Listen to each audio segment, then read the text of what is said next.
Hello guys, আমাৰ বিদ্যাশ্ৰী পৰা পঢ়াত ব্যস্ত আজিৰ পৰা প্ৰথম কিতাপ চুইছে তাত পঢ়াৰ পৰা বিজি আছে বৰ্তমান পঢ়ি আছে তাই এয়া এইফালৰ পৰা কিতাপখন পৰা এইফালৰ পৰা এইফালে ওলাই মানে কোনটো ছাইডৰ পৰা ষ্টাৰ্ট কৰিব মানে তাই ভাবি পোৱা নাই মানে কোনটো ছাইডৰ পৰা ষ্টাৰ্ট কৰিব মানে তাই ভাবি পোৱা নাই এইফালৰ পৰা উলিয়াই আছে সেইফালে উলিয়াইছে ব্যস্ত পঢ়া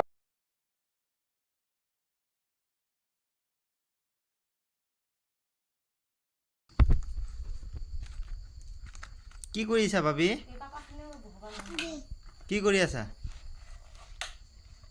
কি কৰিছা?